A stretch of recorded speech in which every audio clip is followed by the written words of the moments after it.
पाकिस्तान और इंडिया ने अपने मुल्क में अचानक हारना क्यों शुरू कर दिया है। अगर हम 2021 तक देखें तो पाकिस्तान दुनिया की कामयाब तरीन टीम थी जिसने अपने मुल्क में 2.5 गुना से ज़्यादा कामयाबियां हासिल की थी शिकस्तों के मुकाबले में, जबकि इंडिया की टीम तीसरे नंबर पर थी और उन 3 टीमों में शामिल थी जिसने अपने मुल्क में शिकस्तों से दुगनी से ज़्यादा कामयाबियां हासिल की हैं। लेकिन अब पाकिस्तान और इंडिया अपने मुल्क में तवातर के साथ हारने लगे हैं। इसकी क्या वजूहत हैं, इसके ऊपर बात करते हैं।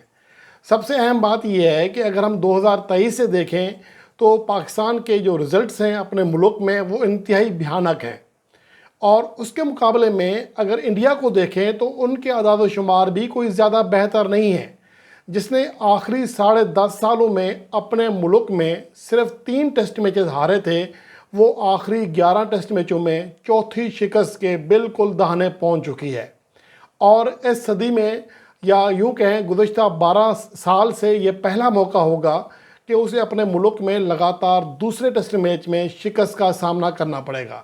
इससे पहले आखिरी बार 2012 में इंग्लैंड ने उसे लगातार 2 टेस्ट मैचों में शिकस्त दी थी, और उससे पहले सन 2000 में साउथ अफ्रीका ने उसे लगातार 2 टेस्ट मैचों में शिकस्त दी थी। यानी कि इस सदी में सिर्फ 2 बार पहले ऐसा हो चुका है कि किसी मेहमान टीम के खिलाफ इंडिया ने लगातार 2 होम टेस्ट मैचेस हारे हों। अब इनकी वजूहत के ऊपर आते हैं कि ऐसा आखिर क्या हुआ है कि इंडिया अचानक हारना शुरू हुआ है। अब इसके ऊपर ज़रा डिस्कस करते हैं।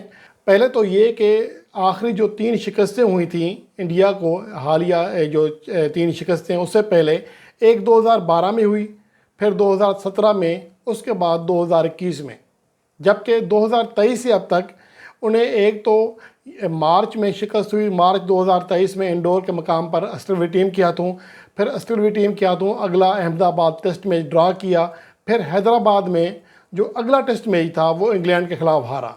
उसके बाद इंग्लैंड को लगातार 4 टेस्ट मैचेस हराए, जबकि बांग्लादेश के खिलाफ भी दोनों टेस्ट मैचों में कामयाबी हासिल की। लेकिन उसके बाद जब न्यूजीलैंड आई, उसने पहले टेस्ट मैच में इंग्लैंड को शिकस्त दी बेंगलोर के मकाम पर, और ये उनकी 36 साल के बाद भारतीय सरजमीन पर मिलने वाली उन्हें पहली फतह थी, और अब वो लगातार दूसरी फतह के बिल्कुल करीब हैं। 301 रन की बढ़तरी हासिल कर चुके हैं, और मौजूदा वक्त में देखा जाए तो न्यूजीलैंड ने, जिसने पहली इनिंग्स में 259 रन बनाए थे, जवाबी इनिंग्स में वो मेज़बान भारत को सिर्फ 156 रन पर ऑल आउट करने में कामयाब रही, और अब वो गो के उनके टॉम लेथम 86 रन की शानदार इनिंग्स खेलने के बाद आउट हो चुके हैं। लेकिन इसके बावजूद एक तरह से वो अपना काम करके जा चुके हैं। न्यूजीलैंड की टीम 198 रन बना चुकी है, अभी उनकी 5 विकेटें बाकी हैं। 301 रन की लीड हो चुकी है, यानी 300 प्लस रन का टारगेट ऑलरेडी इंडिया के लिए सेट हो चुका है, जो अपनी पहली इनिंग्स में 156 रन पर ऑल आउट हुई है। अब आगे बढ़ते हैं वजूहत के। वजूहत क्या हैं? इसकी एक वजह तो ये है कि भारत के जो मेन बैट्समैन हैं उनकी कारकर्दगी में तसलसल नहीं है। जैसा कि रोहित शर्मा, अगर दिसंबर 2023 से देखें तो उन्होंने 8 इनिंग्स खेली थी विदाउट एनी 50। 8 इनिंग्स में कोई 50 नहीं कर सके थे, और वो दौरा साउथ अफ्रीका में फेल हुए। उसके बाद इंग्लैंड के खिलाफ होम टेस्ट सीरीज़ के पहले 2 टेस्ट मैचों में फेल हुए। उसके बाद वो राजकोट में 131 रन की इनिंग्स खेलने में कामयाब रहे, फिर अगली 2 इनिंग्स में नाकाम रहे, फिर अगली 2 इनिंग्स में अच्छी बैटिंग की, 55 रन की सूरत में इंग्लैंड के खिलाफ रांची में और धर्मशाला में 103 रन बनाए। उसके बाद जो आखिरी 7 इनिंग्स हैं उसमें वो बुरी तरह फेल हुए हैं। सिर्फ एक 50 आ सकी है उनकी जानिब से। बांग्लादेश के खिलाफ 6, 5, 23, 8 ये उनकी तरतीब रही है, और अब न्यूजीलैंड के खिलाफ 2, 52, 0।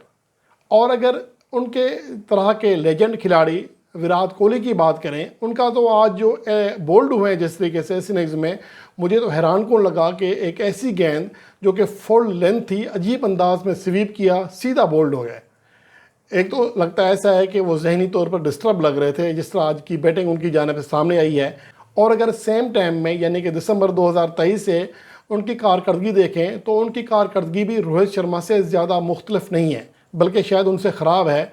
आखिरी 11 टेस्ट इनिंग्स में उनकी जानिब से सिर्फ 250+ इनिंग्स सामने आ सकी हैं।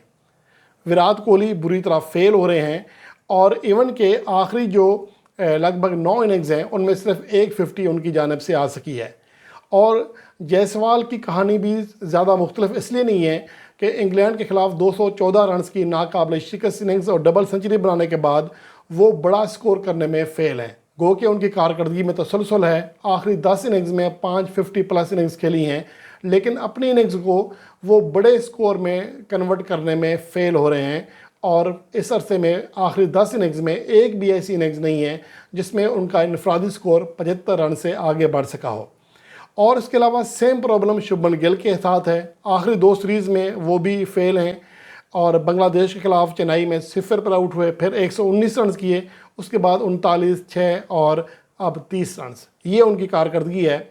और अगर बॉलिंग की बात करें तो उनके कई जो बड़े नाम हैं वो उस तरह की परफॉर्मेंस नहीं दे रहे हैं जिस तरह के माजी में दे रहे थे।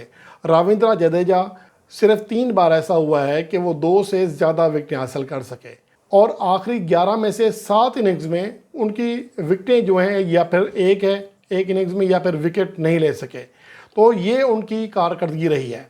तो इस अरसे में अगर देखा जाए तो इंडिया का सबसे बड़ा प्रॉब्लम ये है कि उनके बैट्समैन स्पिन पिचेस पर परफॉर्म करना छोड़ गए हैं, बड़ी इनिंग्स खेलना छोड़ गए हैं। ऐसा लगता है कि स्पिन पिचेस जो हैं अब जो हरीफ टीमें आ रही हैं वो ज़्यादा बेहतर अंदाज में खेलना शुरू हुई हैं या फिर उनके स्पिनर स्पिन पिचेस को ज़्यादा इस्तेमाल करना सीख गए हैं।